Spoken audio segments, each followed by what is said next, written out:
Високи болнички трошоци, прескапи лекови кои ги нема на позитивната листа, а премала финансиска помош од државата.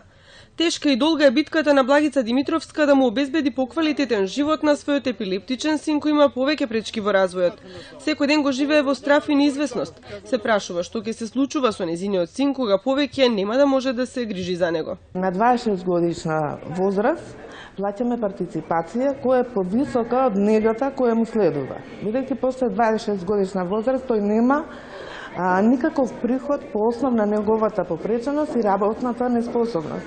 Туку само туѓа нега што треба некој да се грижи за него, а има висока партиципација за лекарства. Како семејство не можеме секогаш да ги издржиме, а дополнително има лекарства што не се на позитивна листа што се плаќаат со целосен износ. Синот на Димитровска ниту еден ден не поминал во училишна клупа. Ретки се лицата со попреченост кои успеваат да се вклучат во образовниот процес, а уште поретки оние кои успеваат да дојдат до универзитетска диплома.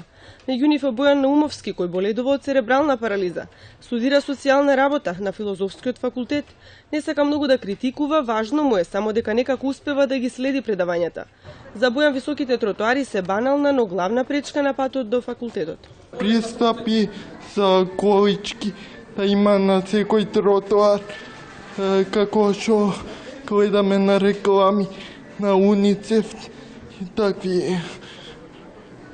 У секој школи да има лифтови и такви работи. Семејствата на лица со попреченост прашуваат зошто државата дава финансиска поддршка само за згрижувачките, а не и за биолошките семејства.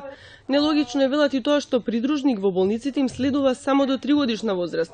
После тоа родителот за болничка хоспитализација плаќа како да престојува во хотел. Голем дел од семејствата не можат да платат, па принудени се да го остават детето само, со што уште повеќе му се нарушува здравјето.